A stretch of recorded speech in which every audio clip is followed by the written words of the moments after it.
If you want to get in contact with me, the best way to do it is on Instagram. If you just want to tell me what up, if you want to tell me you love my videos, if you want to tell me you hate my videos, the best way to do it is on Instagram. Peace, y'all. Jonny Fastlane here. So, Meg Thee Stallion and Nicki Minaj drop Hot Girl Summer, and Rick Ross drops Port of Miami too. Plus, Diddy shows love to MGK. Let's talk hip-hop.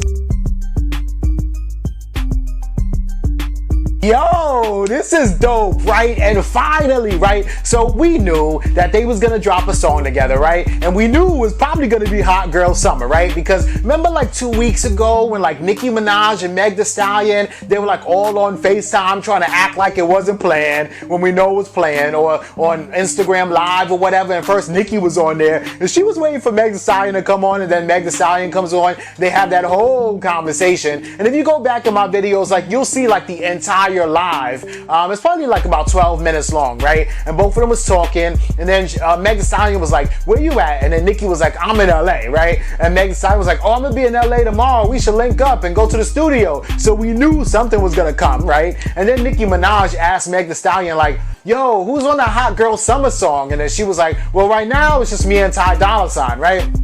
So we already knew that Nicki Minaj was gonna be on this, right? But nobody heard Hot Girl Summer yet, right? So I guess, you know, Meg Thee Stallion went to the studio with Nicki Minaj and they did it, right? And it is fire. I ain't gonna hold you, right? So first, when you hear the song and it comes on, right, you hear it produced by Juicy J. So you're like, okay, and Juicy J has been producing a lot of music for Meg Thee Stallion lately, right? Meg Thee Stallion, like her flow and just like her sound sonically kind of reminds me of like a Gangsta Boo or somebody that used to be like a female rapper that used to be in like 3 6 Mafia back in the day, right? So that's fire, right? Not the content of her music, but the flow and the sound. And the fact that she's spitting like that and she got Juicy J and everybody on there kind of is very reminiscent of that, right? And then you hear, well, first of all, before you even hear that, Ty Dolla $ign is a hit maker, right? So he comes on the track and he's like, real ass nigga, give a fuck about a bitch. You know what I'm saying? Singing. And I'm like, whoa, okay, so he flipped the words around instead of, you know, the city girls, you know, when they go, real ass bitch, give a fuck about a nigga. But then you hear the city girls say, real ass bitch, give a fuck. So they sampled the city girls act up in the hook with, this is fire, right? So Meg Thee Stallion, she cool with everybody, I guess, right? She got a city girl sample cleared, right?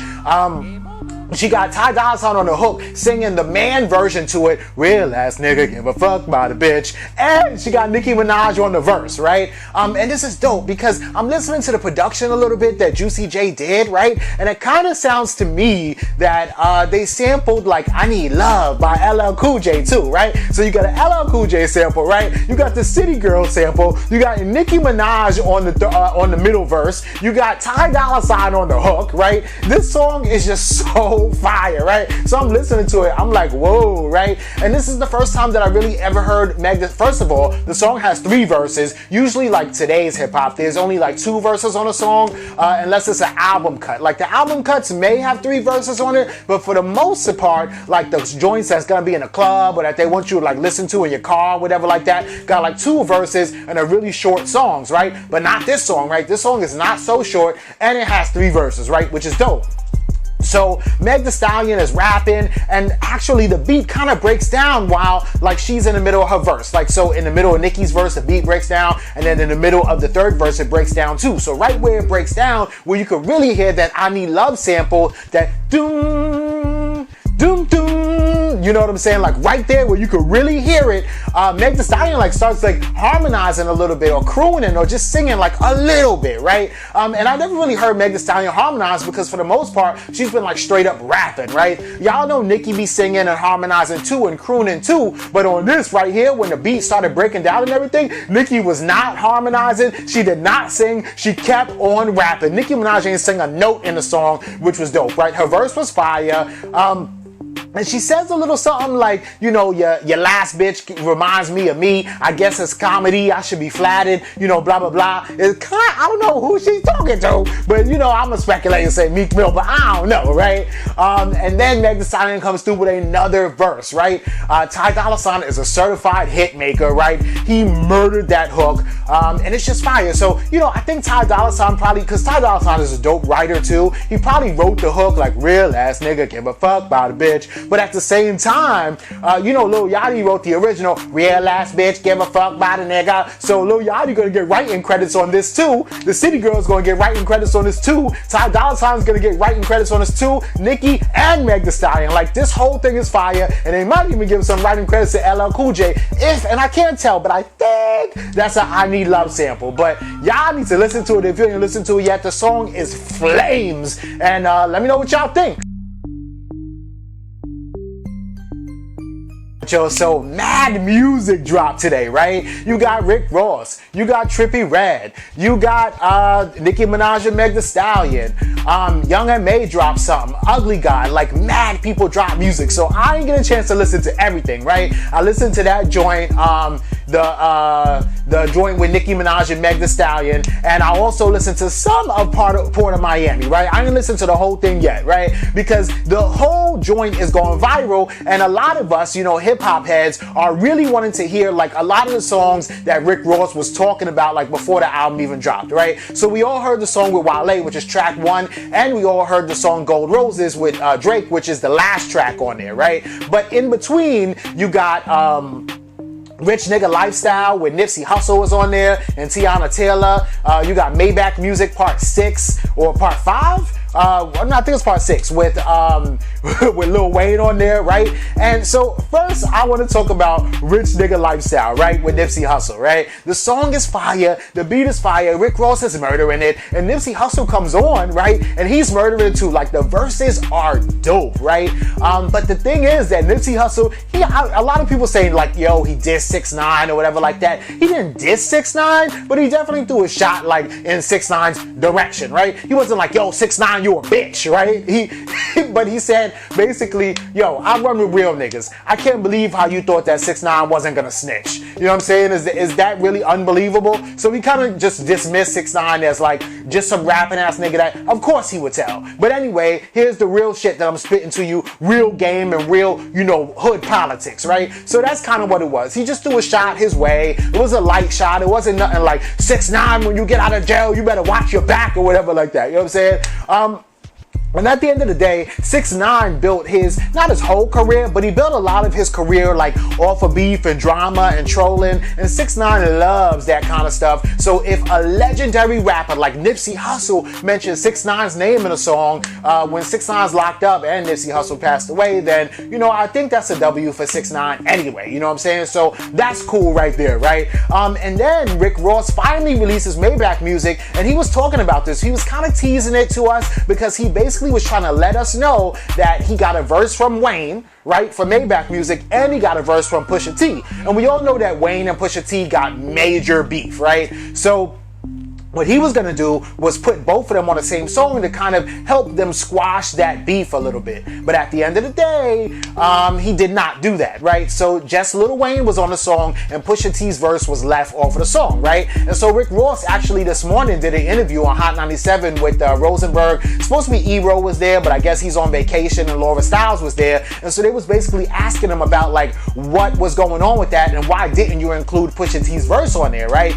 So Rick Ross was basically saying like, yo, I didn't put his verse on there because I want it to be a little bit more organic. I don't want to force this situation, and I think just right now is not the right time, but maybe next year. I mean, he's just like really trying to squash the beef between Wayne and Pusha T, right? And he's like, maybe next year I could even get Wayne, Pusha T, Kanye, and Drake on the same song, like all 4 of them plus me, he was saying, right? So he has ambitious goals, you know what I'm saying? But he definitely wants to like stop his brothers from fighting. He says, I've always had respect for Pusha T. I was on Pusha T's last album. We have a good working relationship and we have respect for each other. And he says, I've been on so many Young Money projects that I can't even count no more with Drake and Birdman and all them. So, you know, I know that me and Wayne are cool, so I just am waiting for the right time to put it together, you know, which is fire, right?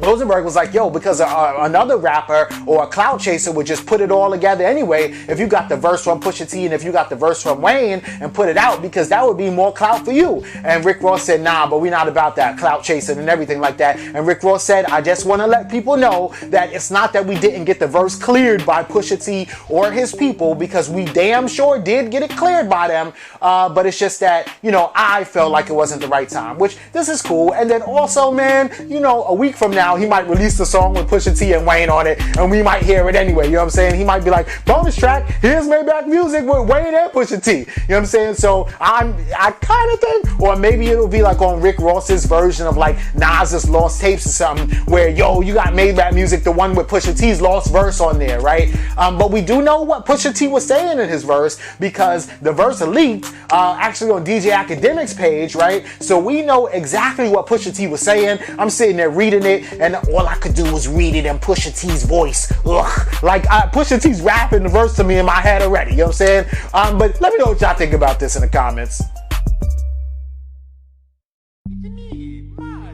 Alright, so Diddy goes on Instagram, right? He put up like a video of Machine Gun Kelly like playing the electric guitar and like doing some like rock and roll kind of song, but you know, that's cool, whatever like that. But in the caption, Diddy says, when I first signed Machine Gun Kelly, I knew he was gonna be a star. I didn't know exactly how we would get there, but I knew it would happen. I'm so proud of the artist he's becoming. He's shown all the traits of an artist that will stand the test of time. Bad boy for life. Keep going, King. Love. You know what I'm saying? And this is cool, right? Because a lot of people kind of felt like, you know, Diddy and Machine Gun Kelly were, you know, beefing or, you know, just not seeing eye to eye. And that's because, believe it or not, right? So yeah, this year and last year have been huge for Machine Gun Kelly, but Machine Gun Kelly has been rapping in the game for probably like the last 10 or 11 years, right? For me, just off the top of my head, when I could really think about Machine Gun Kelly, the first time that I ever heard anything from him, I think it was like old French Montana like mixtapes, or like maybe with Red Cafe or somebody, and or maybe like Akon or something. But this was like back in the day. This was like 2008, 2009, right? Back when Puffy was like still signing people to Bad Boy, because he hasn't really signed anybody to Bad Boy in a while. Maybe like his sons or whatever, King Combs, which is cool, right? But back then he had Red Cafe on there. He had French Montana, who's still on Bad Boy now. A lot of people don't know French Montana's on Bad Boy, and Machine Gun Kelly. And Machine Gun Kelly was like on a couple songs with them.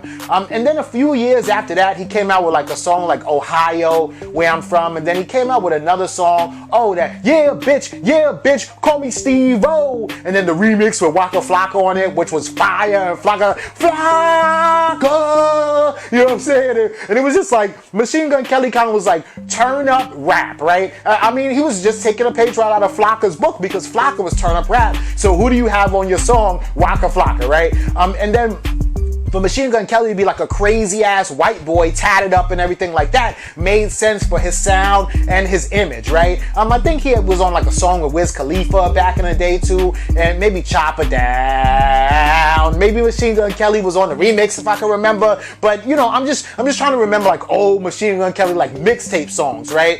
But anyway though, so then Machine Gun Kelly, you know, kind of was in and out a little bit, you know, trying to find his footing, trying to basically figure out how the hip-hop game would accept him, trying to find his image, trying to find his sound even, you know? And he'll even tell you, you know, that he kind of struggled a little bit with that, right? On his interview at, on Complex at Everyday Struggle, right? He even will tell you that, like, he kind of struggled to, like, find his sound a little bit, right? But then with Hotel Diablo, he actually found it, right? So a couple things, right? Hotel Diablo was an amazing album, right? Even though it's like 10 years after Machine Gun Kelly started rapping professionally in the game, 10 years after Machine Gun Kelly got signed, right? Because I'm sure he was rapping as a kid.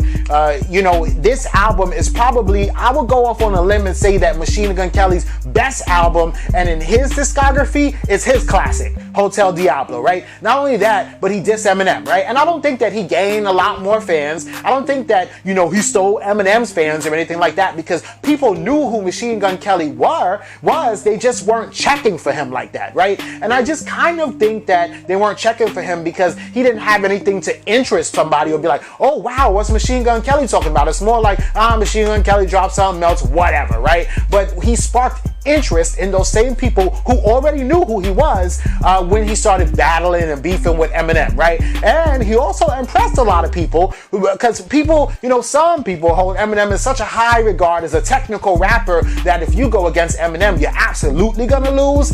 And whether or not Machine Gun Kelly lost in that battle is highly debatable, and some people even say Machine Gun Kelly won, right? And because of that, he gained a lot more respect from people that, like I said, already knew him already, right? So with all of that going on in a very short time, plus the movies, plus he was in Bird Box, plus, you know, all that other stuff, modeling and clothing lines and everything like that. Plus, when you have people like if you take Post Malone and you add them together with like a G-Eazy, you got Machine Gun Kelly, because Machine Gun Kelly is tatted, G-Eazy's not, Post Malone is, but Machine Gun Kelly's like this tall, like G-Eazy model type of rapper dude.